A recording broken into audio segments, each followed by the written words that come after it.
ever since I've come across you, I always go to your page for inspiration when I'm having moments of doubt or feeling like I'm not putting in enough work. And I used to say that CF was my biggest blessing, right, and greatest teacher. Welcome back to the Man That Can Project podcast. I'm your host, Lachlan Stuart. And if you're tuning in for the first time, epic to have you here. Today's guest is a sensational bloke, and you are going to take away so much from this. Before I share what, I just want to quickly remind you, if you want to find out more about how you can get involved with the Man That Can Project and learn some free stuff, head over to our Facebook group, the Man That Can Project on Facebook. Join the group, and there's plenty of great discussion and an incredible community of like-minded men. We post workouts, we share tips, ask questions.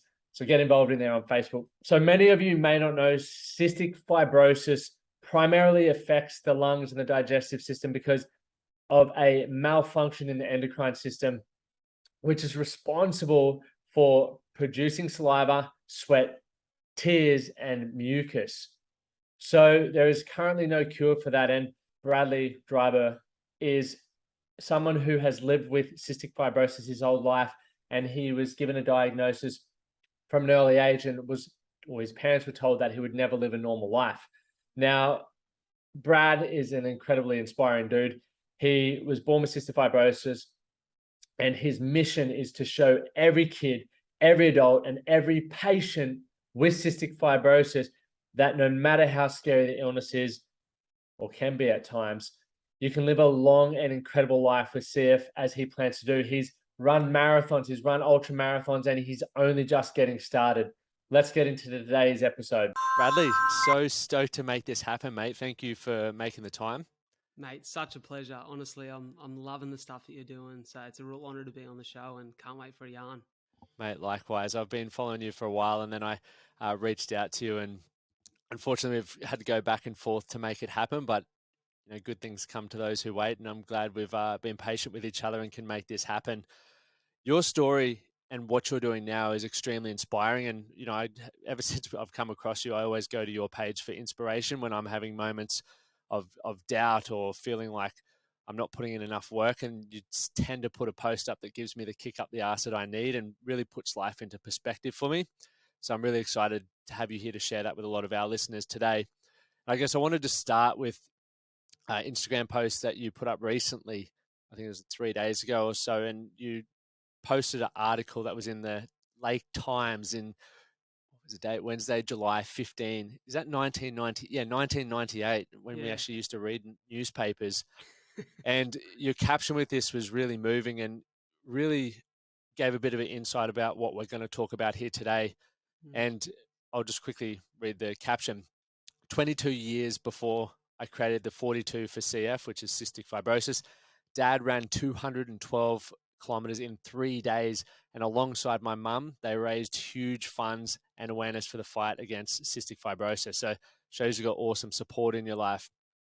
As I held the front page of the article in my hands yesterday, I couldn't help but notice the now 24-year-old paper wasn't the only thing that had aged. And you guys check out his Instagram to see how old this paper legitimately looks. The words, "he suffers from terminal genetic disease," have not aged well. In fact, they are far from true now. Nor were they ever, sorry, I just tongue twisted myself, nor were they ever in our hearts and minds. I do not suffer from cystic fibrosis. It is my greatest teacher and one of my biggest blessings because I'm stronger for it. I'm unbreakable in the face of it, and I am who I am because I fight it and I continue to prevail. So there's more to that, but that point there, when I was reading, I was like, this dude is unbelievable, and your mindset. So can you take us back, man? Brad, back to, I guess, learning what it was like living with cystic fibrosis, the challenge, or what day-to-day life is. What is cystic fibrosis for a lot of people who may not be aware of what it is? Yeah, thanks for reading that out, man. It's that's actually not bad for me. I must have really thought about that one. So I actually sounded all right. Usually it's a bunch of dribble and a bunch of spelling mistakes. But mate, it's for me. I used to say that CF was my biggest blessing, right, and greatest teacher. And in reflection on that, I was just a little off it's my greatest teacher, but it's not my biggest blessing. My biggest blessing was the family that I was born into. And, you know, my parents, you see my dad there in the paper, and my mum is also the most gorgeous and amazing human being on the planet. And their name's Darren and Diane. They were as prepared for a child as you could be. Like, I'm talking, both worked multiple jobs, slept very minimally, done everything they could to build the dream home that the family was going to be born into. They'd paid it off. They didn't have any debt. They were ready to roll. And so they've planned the perfect pregnancy. My mum ate no processed meat, didn't even look at a glass of wine. Like, if someone was smoking, she was backflipping out of that area. Mate, she'd done everything she could to be the healthiest human being to carry their first child into the world. So on the 12th of April, 1996, the biggest blessing of their life, as I tell them, young me, was born into this world and born seemingly healthy. Now, as any baby would, at 3 weeks of age, they do the Guthrie's test, which is a standard test to check for genetic illnesses. One of those tests is to see whether a baby has cystic fibrosis. Now, CF is actually the most common genetic illness in young Australians. Not a lot of people know what it is, because for a long time, CF was called the childhood's disease because people didn't make it out of their teenage years. And, you know, we've come a long way since then, which we'll get to. But essentially what CF is it's a defective gene that transports salt and water to the cell. Without that salt and water, the mucus that moves around the body, and we often think mucus sits just within the lungs and the sinuses, but mucus moves around the whole body through all of your organs. And the idea is that with that effective gene, it should transport mucus, or it should transport the salt and water to the cell, which means mucus moves freely and easily around the body and doesn't get stuck. With CF, because that gene's defective, the mucus is thicker, it's stickier. It tends to sit on the organs, scarring them and impairing the function. And in areas specifically like the lungs, where mucus sits and scars and impairs function and blocks airways, it makes it a breeding ground for infection, which is, you know, the biggest killer in people with cystic fibrosis is, you know, infection after infection and, you know, decreased function of the lungs, inability to breathe, inability to exercise, and eventually the body shuts down. And the other major issue is digestion. So essentially the pancreas is insufficient. It doesn't do its job. It doesn't produce the digestive enzyme required to break down protein and fat when you consume food. So when they got that diagnosis, they knew fuck all about CF. Am I allowed to swear on this? Yeah, man, go for it. Yeah, they knew. You'll catch me doing a heat too. So they started to read up and to research, and they were given a specialist appointment at Westmead Children's Hospital in Sydney. And they rocked up to that appointment, and you can understand, absolutely terrified. You know, it's a cold autumn's day. They're walking into an even colder reception where a doctor sits them down and says, "Your son would be better off with a terminal illness that would kill him or he'd get over. Cystic fibrosis will ruin his life." And as they heard those words, without hesitation, they both stood up. They walked out. My dad told him, "You will never see us or our son again." And they chose to go and find a doctor who had a more positive view. And I say this all the time.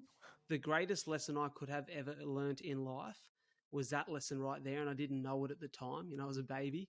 But in reflection, what that message was is what you believe is what you'll become. And for me, they believed that I was going to be far bigger than another sad statistic. They knew that I wouldn't be the prisoner of a hospital bed.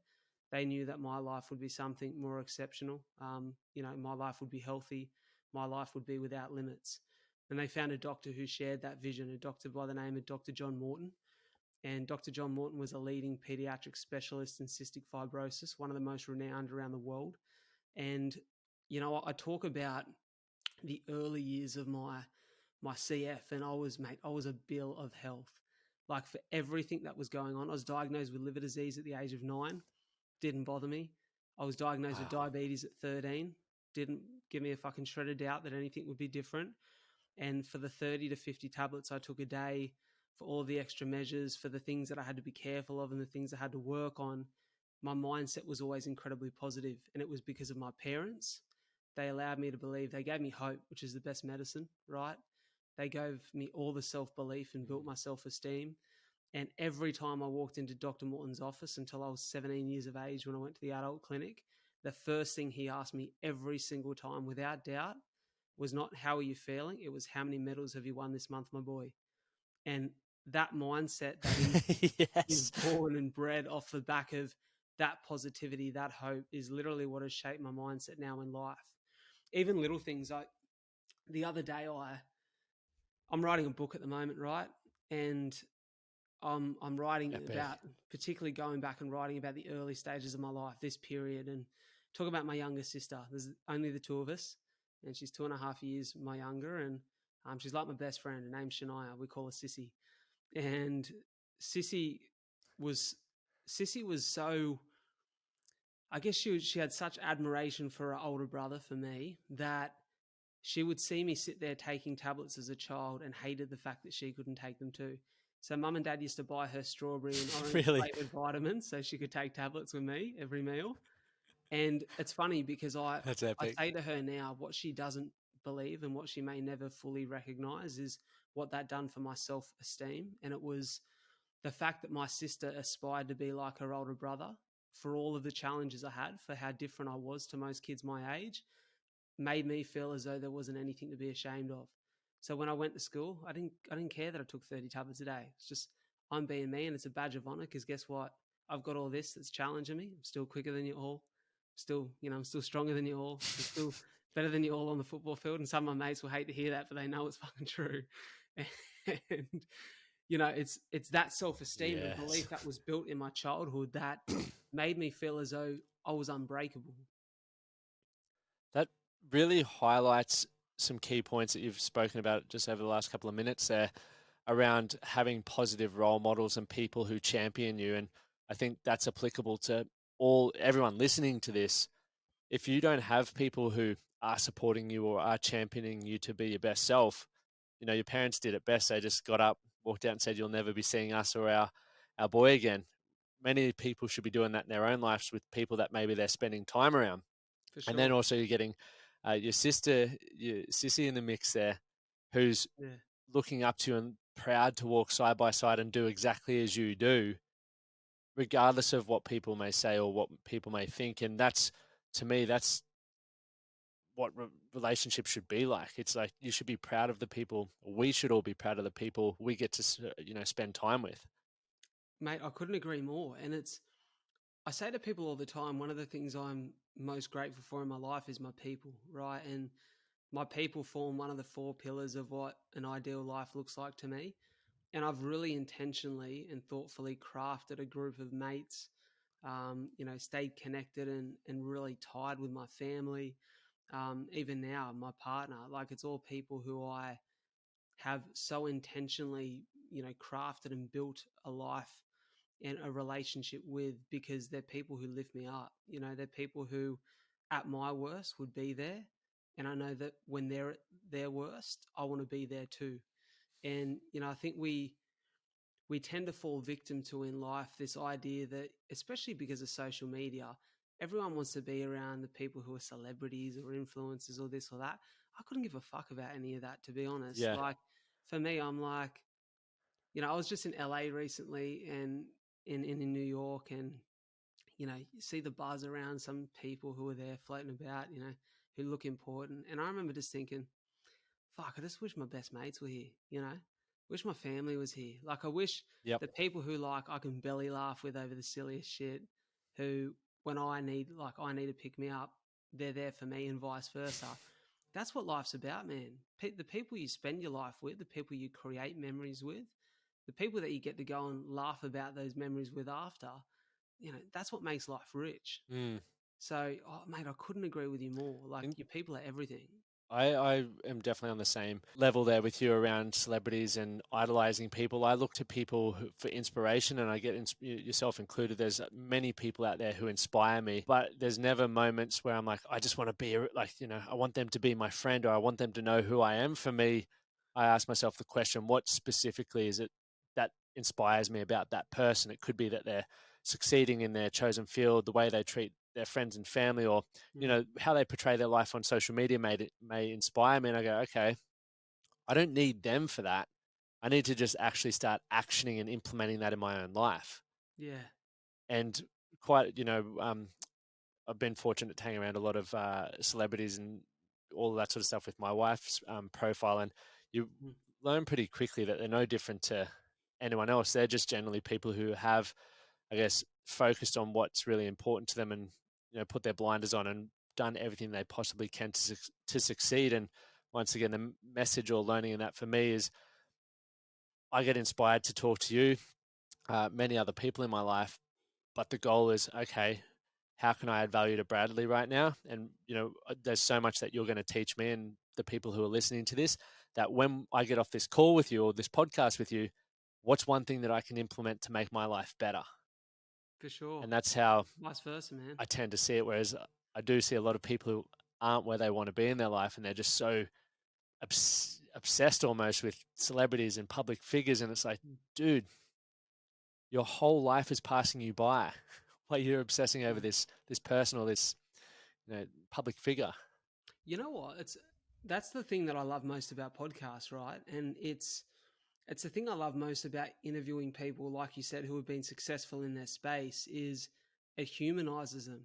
And when we watch them, if it's say, for example, like your partner, a musician who's unbelievably talented at what they do, and when they're on their stage, they are on, like, they look unbreakable, they look unshakable, they deliver, right? Then when you actually strip that back and you bring them out of that environment and you see them in their natural place around their people, being them off stage, they're not the performer anymore, they're the human, just the human being, not the human doing, then you can see that there is still vulnerability there, there's authenticity, there's challenges, there's crisis points in their life. They are exactly like you. And that's the thing I love about podcasts, and that's the thing I love about interviews in depth, where it gets raw and it gets honest, is when you strip back the glossy stuff on the top, right, and you've got the raw layer at the bottom without any lacquer on it, you go, oh, they're exactly like I am. They struggle with that insecurity too. Or that's a challenge for them, as it is for me. And, even though they're performing at this highest level, they still struggle with the idea of creativity or whatever it may be. And man, that's a beautiful thing. I think people realize the only difference is at some point there's been a level of self-belief and execution. And once we strip it back and you build that self-belief and then you build that confidence, and you execute, man, we're all human beings just trying to achieve the same thing in life, to find something that we're connected to build a sense of purpose and to go out and live a life that's meaningful. So, yeah. Well said. What is day-to-day life like for you? Because obviously, that doctor said to your parents years ago that life's going to be very challenging for you, and you've taken a different approach. And I did read somewhere where you were saying CIS or CF will not limit or define your life. So working against what you were once told, what is daily life like for you? Man, daily life right now is the best it's ever been. I would say I'm in a flow. I'm in a great place. It is full of challenges. I will say, to add context, that really up until the age of 18, whilst my medical history was long and broad, and I could fill up a whole hospital's file records with everything that was going on in my rig, but it hadn't challenged me. I felt so good, man. I was on top of the world. But I got complacent. Most people turn 18 and they start partying, drinking, taking drugs. I never gave a fuck about any of that, right? I had ultimate perspective. I had true deep gratitude for how lucky I was to have my health. So drinking never interested me because I had liver disease, was never interested in drugs. And mate, I'm an old soul. By 10 o'clock, I'm fucking ready to go to bed. So I'm not I wasn't a party guy, but I got professionally focused, right? So I dived into a career in real estate at 20, and my health kind of slipped by the wayside. It become less of a focus because I started to think that, I'm healthy, I'll be fine. This isn't going to bother me. I'm on top of it. And, you start to let that slide and you think, oh, if I make money, I'll be stoked. Like if I can make a couple $100,000 a year working in real estate, I'll have a nice car, a nice house. Man, my suits will be flashy. Life will be good. And then all of a sudden, my health started to slide. I see these little challenges pop up. The first one was bleeding lungs at 18 and pneumonia. Knocked me out for about 5 weeks, and I lost Bleeding 10 lungs. kilos. bleeding lungs, man. Let me tell you, the first time you cough up blood and it's fresh blood and you've been told that this is a life or death situation, depending on how quick you get to the hospital and depending on where that blood is coming from, you are terrified. Like, I remember I've been really, really sick. I was supposed to go in for a surgery on my esophageal varices the day before, and my esophageal varices fill up with so much blood because of the pressure in my liver and my spleen that if they fill up too much, they can burst and you bleed internally. If that happens, So you where are die. the esophageal varices? So right at the bottom of your esophagus, right, you got these little varices or Yep. veins that course along the edge of your esophagus. Sorry, excuse me. Yep. Course along the edge of your esophagus. You're right. And where there's too much pressure in the liver and the spleen, the blood that goes in and out needs to take alternate routes. So it starts to find ways out of those organs and it tends to fill up in these veins, right? And so one of my doctors sort of predicted at about 16 this would be happening in me. So they go down every year, they check inside, and if they're too big, they suck them into a little vacuum that sort of pops it up like a little water balloon. They put an elastic band, literally an elastic band around it. It kills the circulation, falls off. But if they get too big and burst internally, you can bleed internally and die. So it's like something that we just need to check every 12 to 18 months. So I was scheduled for a routine surgery that was overdue. And I got really sick the week of. Like, my blood pressure was 180 over 100. I rocked up the hospital. I was coughing like a dog. And they're like, mate, 180 over 100. Yeah, bro, 39 point something degree temperature. They're like, mate, you're seriously ill. We can't take you into surgery. Like, we can't put you on anesthetic like this. And so they sent me home and they're like, we've got no hospital beds. We're full, but we're going to try and get you a bed this weekend to come up to hospital and stay for 2 weeks. We need to get you right. So I'm at home watching, I think it was Draft Day, Kevin Costner, outstanding movie with the old man, and kicking on the lounge, and mate, I'm coughing like there's no tomorrow. And I cough, and you know, like when you've bit your tongue before, bit the inside of your mouth, or maybe someone's fucking flogged you at the pub or something, you can taste a bit of blood in your mouth. And I could taste it as soon as I coughed. And I was like, oh, that's not good. Yeah, metallic-y. Went straight to the laundry sink and I started coughing up blood. It's fresh blood. And I was like, shit, one of these varices has burst. So, and they've said to me before, if that happens, get the hospital within like 10 minutes. You need to be straight in emergency surgery. So I'm freaking. And I remember my parents are separated at the time. So I'm with my dad, my mum, my sister work together. We're racing in the car, like we're fanging it to the hospital. I'm sitting there with an ice cream bucket in front of me, expecting to start purging this blood up. And when you're 18 and you're like, you don't know whether you're going to live or die in this moment, everything stops and pauses. And I remember calling my mum and my sister's work, and my sister answered the phone. And I said, hey, I'm on my way to hospital. I'm coughing up blood. I don't know what's going to happen, but you need to get there immediately. Excuse me. And they raced to the hospital. Thankfully, my lungs stopped bringing up blood, and we found out that it was my lungs and not my esophagus. And they said, you've got pneumonia and you're probably going to have to spend 3 and a bit weeks in hospital, and end up losing 10 kilos, come out with the best set of abs I've ever had in my life. But I wasn't exactly healthy, right? Positive. Yeah. So, you know, you got to take the positives where you get them. And I remember, sorry, man, my voice is so dry because I podcasted for a couple of hours today. I remember You're right. sitting in the hospital bed going, far out, how did I let this slip? Because there was a genuine period of my life where my lungs were never an issue. Now they are. Now I'm in it, you know? And sorry, that would have probably been so loud on your headphones. And I remember thinking, far out, like I need to get my shit sorted. I can't let this happen again. But it's like anything, right? You gain a little bit of motivation and you go, I'm going to get back on top of this. And then motivation dies. You know, you get complacent again. You start working a little harder. And the same thing happened, man, year on year. It wasn't always pneumonia. It would be a new lung infection. I'd end up in hospital for a couple of weeks. And my lung function every year was just dropping down. It was just sliding down the cliff face a little bit more and more, until I got to about 23 and I'd just gotten really unhappy in work. Like, I was in real estate. I hated getting up in the morning. I didn't like going to my job. I used to sit in my car before work just crying, man, just like so upset. How did I go from being so purpose-driven, so inspired as a child, so healthy, to a point now where I'm like, I've lost my health. I've lost my passion for my work. Money doesn't motivate me like I thought it did. I just felt lost. And I remember being in hospital and hey, I'll come back to answering your question about my daily routine soon. No, you're good. I remember being I'm very intrigued. And I met a guy in the hospital. He was in his 60s. His name was Ernie.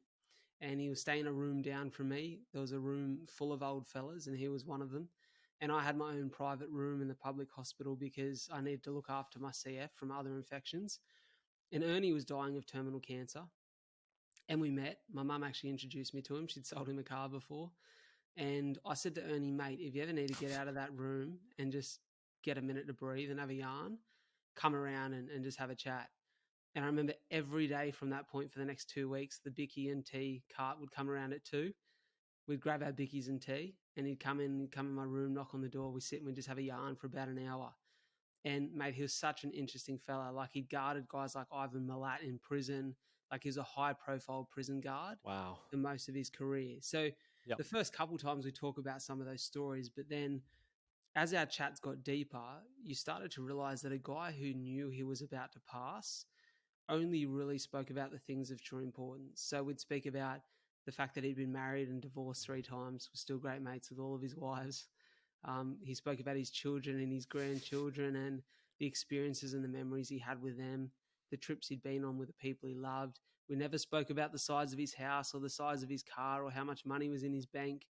And I remember sitting there thinking, far out, I'm going to a job every day that I hate. I love the people I work with, don't get me wrong, but I hated the job. It didn't feel like it had meaning for me anymore.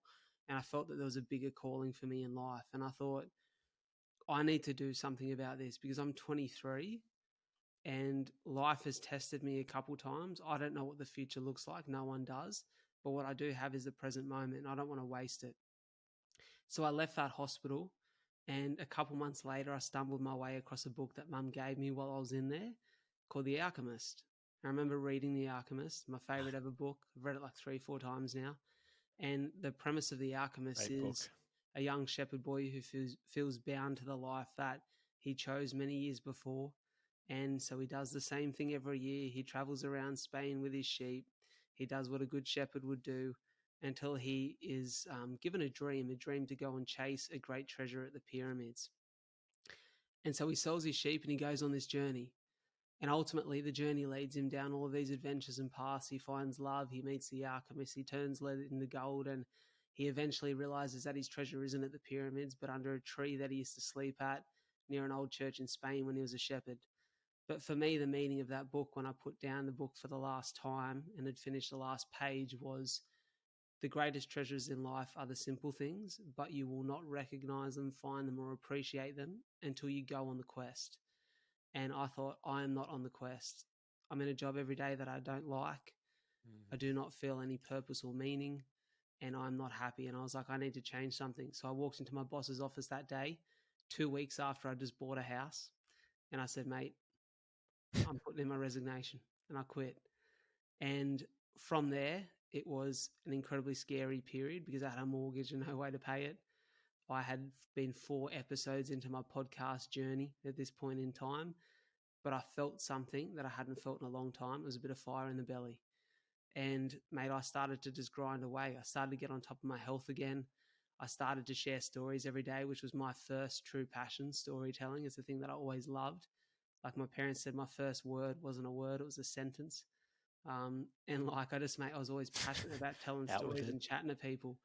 And so as I started to go on that journey, I started to realize that life isn't about motivation, it's about discipline. You know, that Jocko Willink quote, discipline equals freedom. I started to build discipline for the first time in a long time. And that started by running. Mate, I met a group of lads who said, come and run with us. There's this thing called the Active Boys Run Club. We run 5Ks on a Sunday morning at 6 a.m. We have a nice long black after and a swim and a good yarn. And I thought, I fucking hate running, but I love coffee, I love a swim, and I love a yarn. So I rocked up, and I rocked up 4 weeks in a row. 3-1. Yeah, exactly. And I rocked up 4 weeks in a row, and it was tough every time. Like I barely made it through 5Ks. And on the 4th week, I ended up in hospital again with bleeding lungs.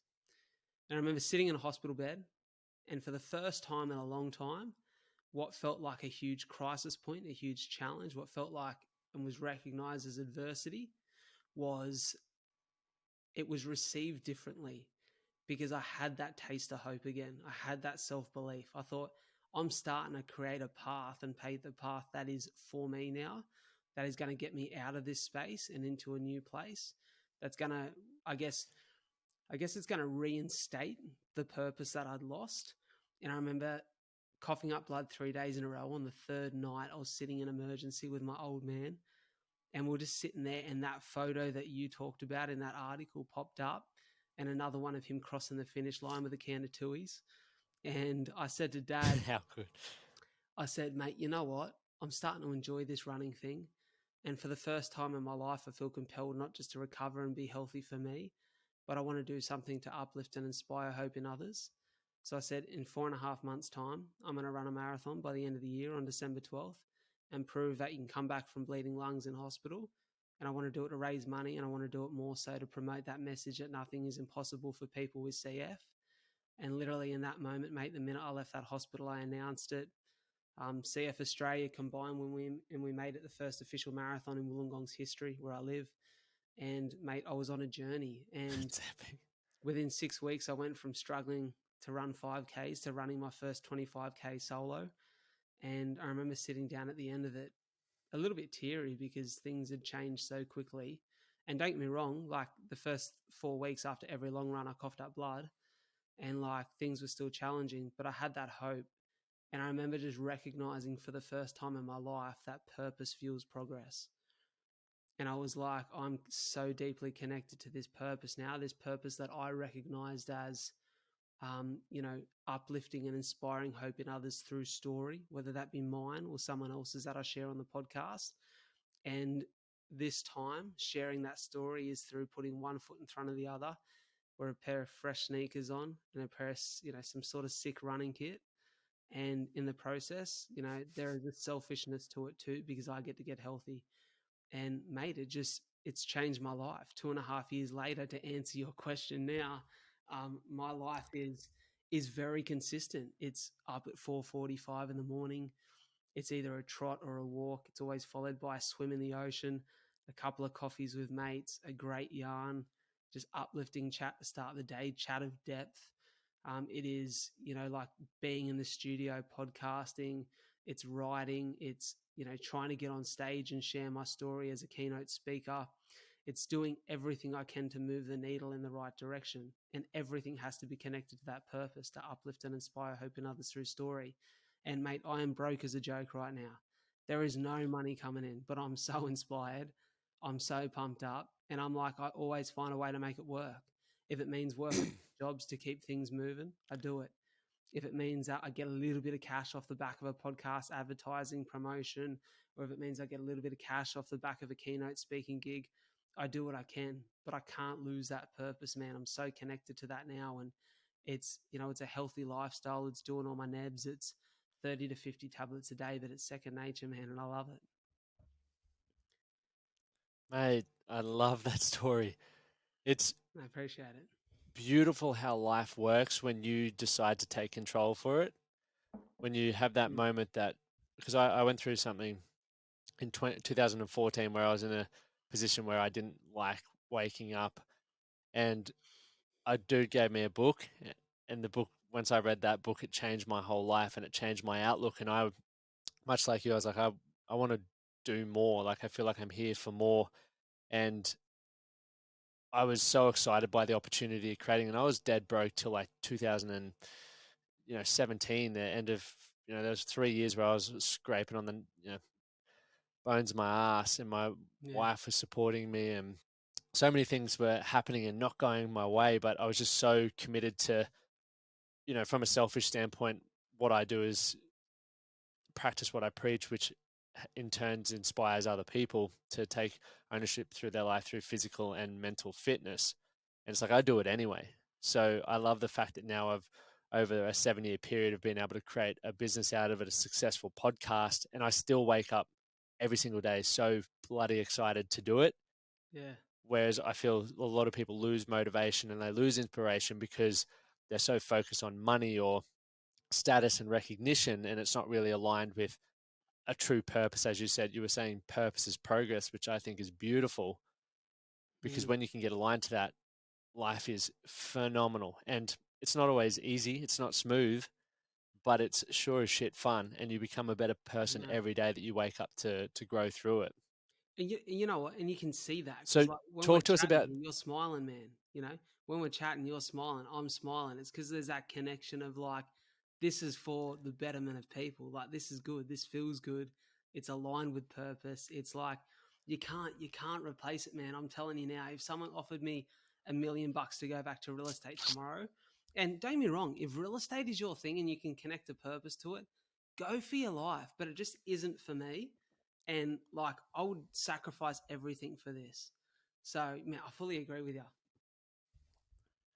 and that's why you're going to continue to be successful. Like, I always believe if you are authentic and chase what's important to you, you'll make it work and people will notice, and it just continues to grow. Like I was saying to my business partner last night at dinner, because we've restructured our company, and 2018 or 2019 was my most profitable year ever.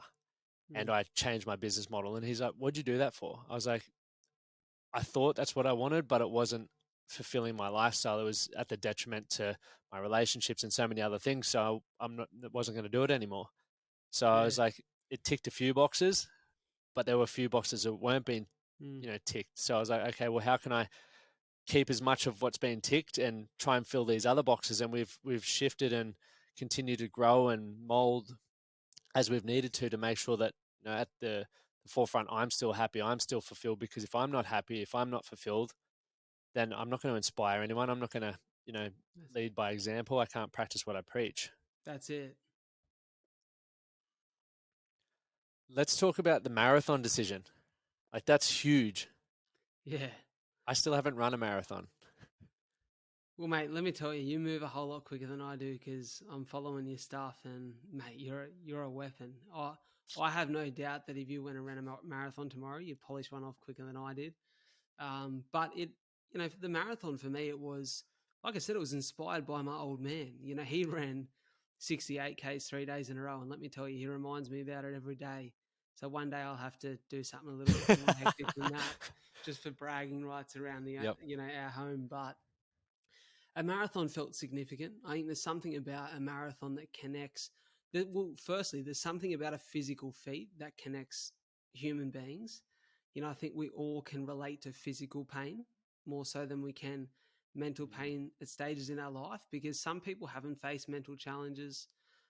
Some people haven't faced like internal health challenges, but we all know that, like, when you're pushing yourself or you go for a run or you go do something physical, it's bloody hard. And I think the nature of CF being very lung driven, and my lung function at the time I ran my first 2 marathons was like 74%, 100% being normal for people my age. So so it was like, it just felt like a really beautiful way of going, hey, like, this is still possible regardless of the challenges and the hurdles. So I remember setting the challenge, and the first thing you do anytime you want to set a hefty challenge is you put it on social media, because then you're accountable, right? So I left hospital, Accountability. put it straight up, and everyone got around it. And I'm like, no backing out now, like, I'm deep in it. And so I remember sitting there though after I'd posted it, and I thought, holy fuck, how do you prepare to run a marathon? Like, I had no idea, right? And there's a guy that I'd had on the podcast at, I think it was episode 12 of my podcast, like a long time ago. It's at like 146 now. So I remember sitting there and thinking about Benny Seymour. And Benny was a former rugby player. I love Benny. Mate, what a man, hey. What a man. I've got so much love and time for Benny. He's the best. And I remember just thinking, the thing that stood out for me was a guy who was like a heavier guy, like a rugby player turned ultra endurance athlete. And at the time I was 88 kilos, and it wasn't a great 88 kilos, like a bit of a dad bod, bit of a real estate rig, I used to call it. And I was like, I'm not real estate rig. Yeah, real estate rig of doom. And I was like, mate, I'm not a 62 kilo marathon runner. Like, I don't know how to prepare for this and stay healthy in my joints and my body. And I could, just run 5Ks, but it was a struggle. So I remember texting Benny and saying, hey, this is what I want to do. I've got 4.5 months to get ready for it. Can you train me, write me a program? Benny's in Sydney, I'm in the Gong. I said, can you just write me a program for my weights and my running, and I'll pay you whatever it costs. I just need to know I'm on the right track. And he FaceTimed me the next morning and was like, mate, I love the cause. I'm really close to it. I not only want to train you, I'm going to do it for free, and I'm going to come and run it with you. And like, what a bloke, right? And so every day he would call me and say, hey, how's the rig? What do you got to report? Where we at with your run yesterday, and vice versa. And just every week we just built up, and we started to like build real diversity in my training in the gym. I started to build up. I had, really intentional runs, long runs, fast Fridays, like tempo stuff. Like I started to feel good, man. I lost 12 kilos by the marathon date. And I'm telling you, What? like, I still share Really? photos of that day because I looked my best. You know what I mean?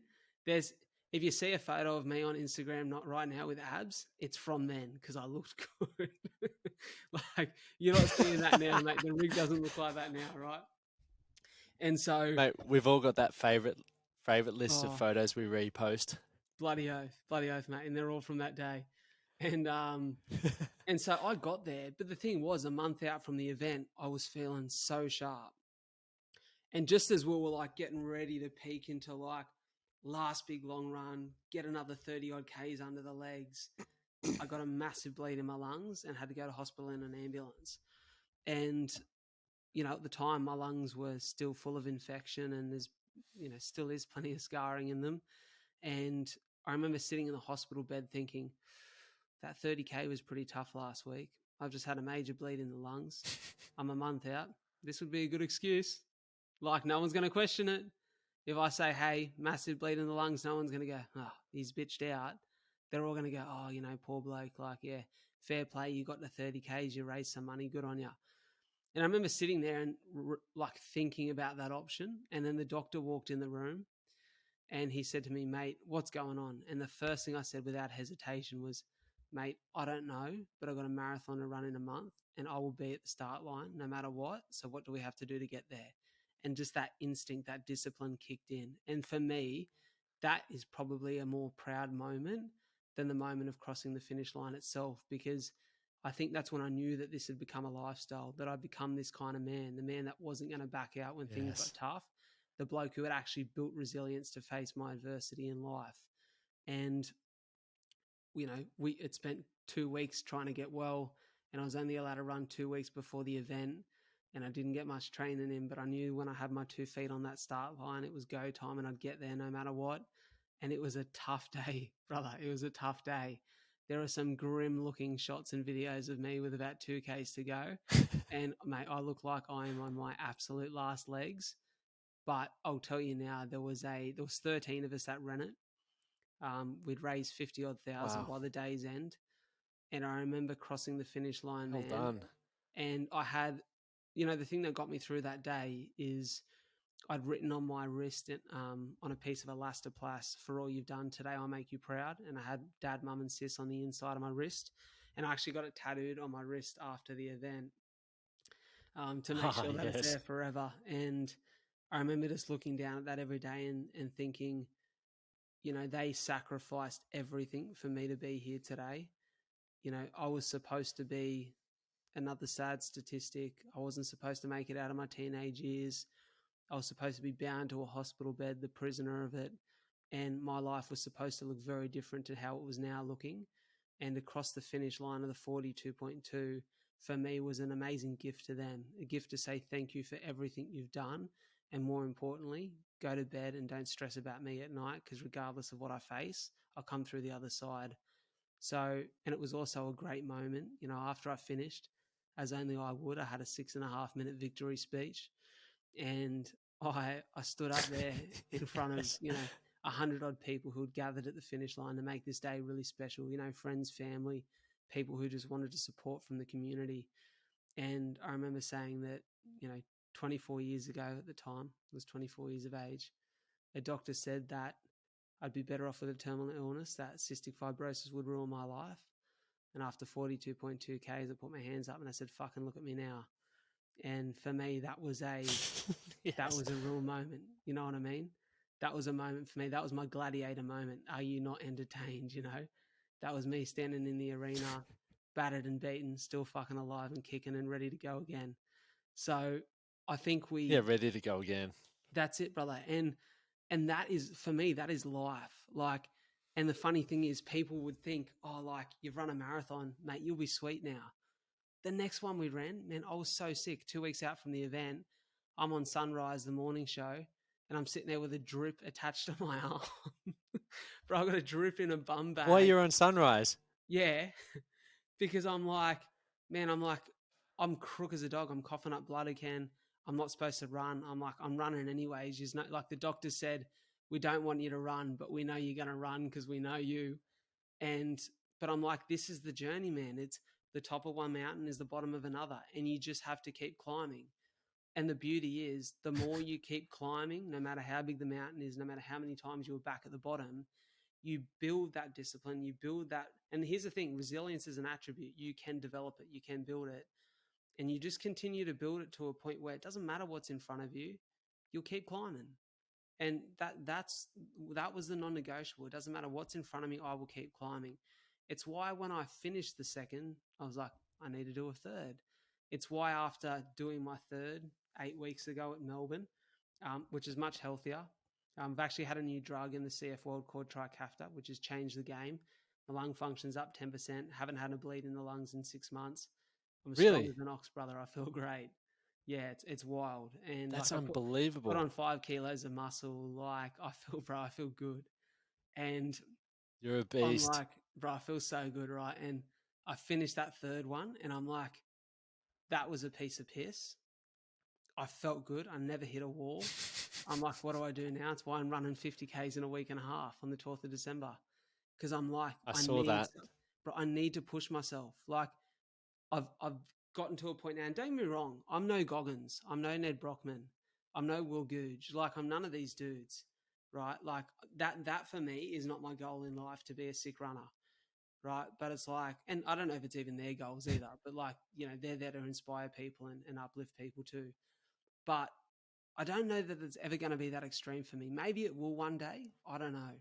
But the thing for me is more proving to myself first that I've still got that dog in me. You know what I mean? If I need it, that dog's there. Yeah. It's ready to go.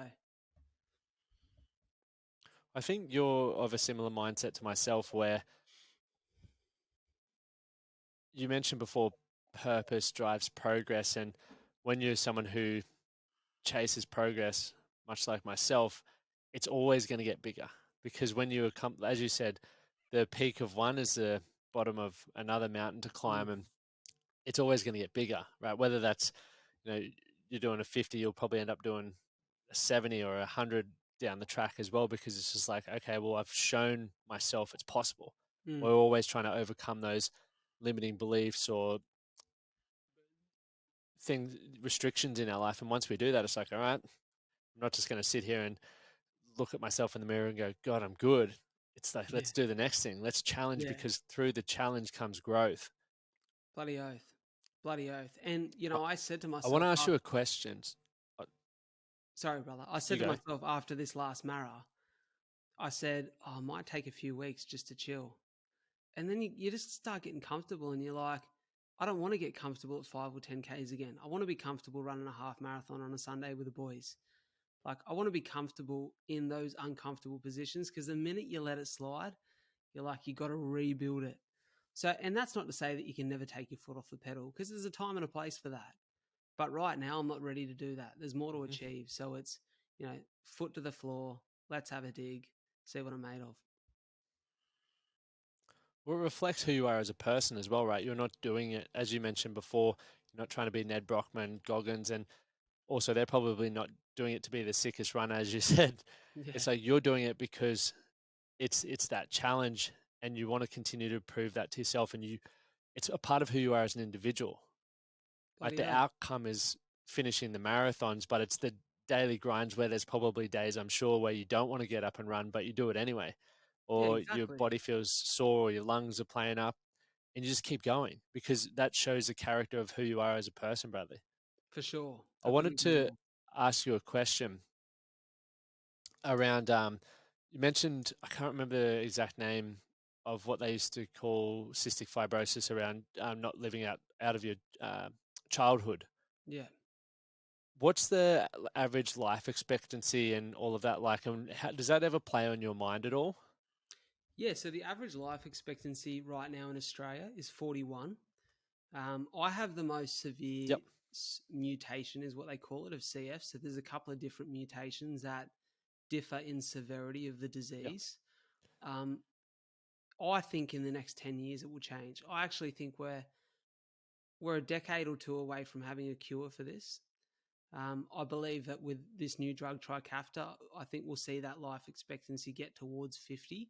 However, here's the thing, mate, that will never be my reality. And I don't think it needs to be the reality of anyone else either.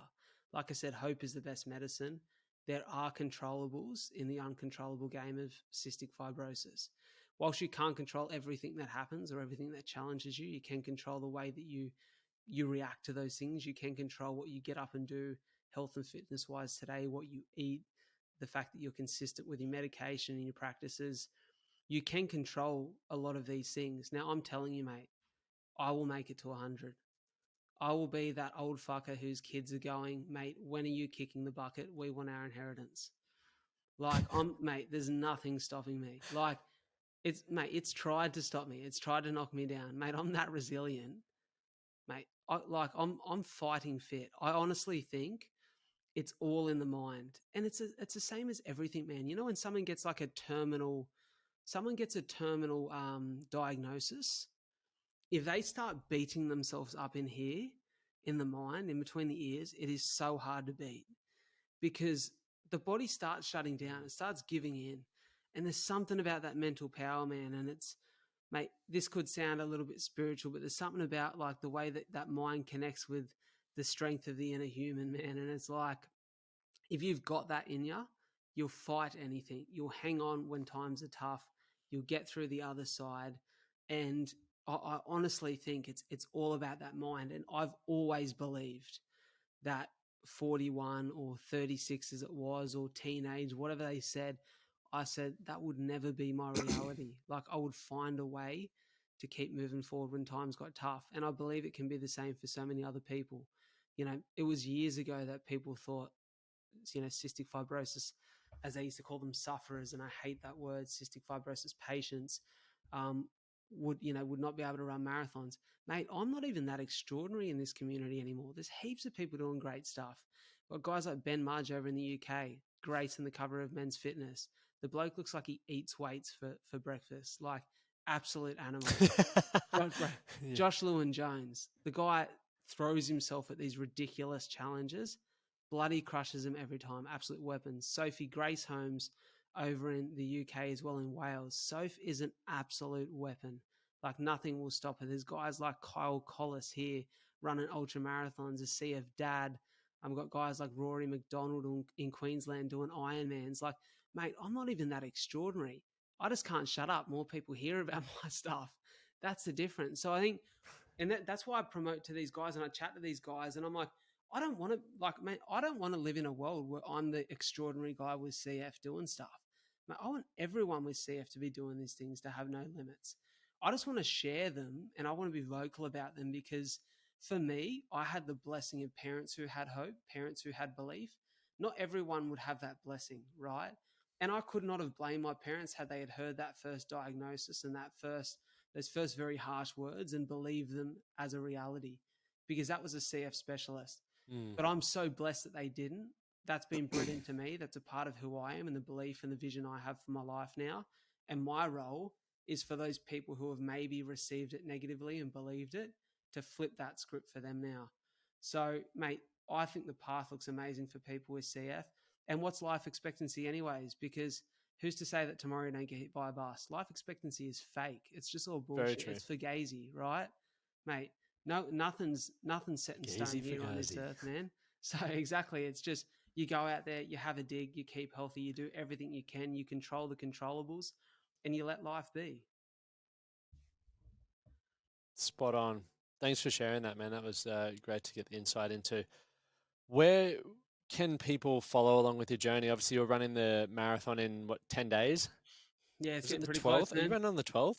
Yeah, I'm Yeah, where can people 99.99% it'll be the 12th. It may be the 11th if something changes, but either way, it's getting done in like 9 or 10 days. Mate, the best place to follow me, Yep. like the hub of everything I do is on Insta. So at Bradley J Dryburgh, it'll pop up with a captain, which is just a very egotistical nickname that has been said amongst my mates. So disregard that. I swear to God, I'm not a flog. And Yep. it's that Insta is essentially the hub of everything I do. It's where I share the running stuff, the charity events. It's where I share the podcast, my speaking gigs.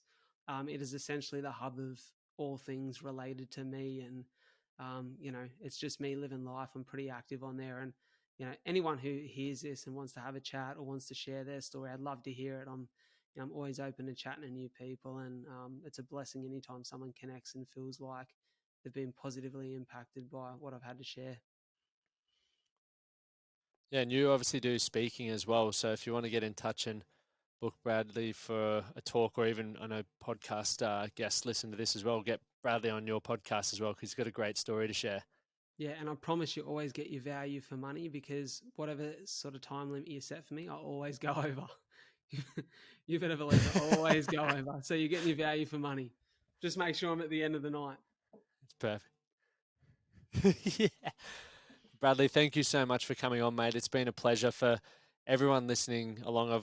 I'll have had Brad's links below wherever you're watching it, whether it's YouTube, Spotify, Apple, or any of those other random players that people listen to podcasts on as well. So thank you guys for tuning in, and do something today to be better for tomorrow. Can I say quickly before we go, bro? I just want to say that Yeah. I'm super humbled by the opportunity to come on the show. I want to give you the credit that you deserve. You're a leader amongst men. I recognize you as someone who is doing great things and having great impact, affecting real change in not only your community but the community who hear about that. And let me tell you, word travels fast, I should say. And so I want to commend you for the work you do, mate. I think you're an absolute weapon. I'm loving following your stuff on socials, and I would love to flip the script, man, and get you on my show to share your journey, because I know that you've got a lot to say of real value, and mate, it'd be a privilege. I'd love to jump on it, and thanks for the kind words. I appreciate it. My pleasure. And what's the name of your podcast so everyone can check that out as well? It's quite a lot to talk about, which would make a whole lot of sense after you've heard this.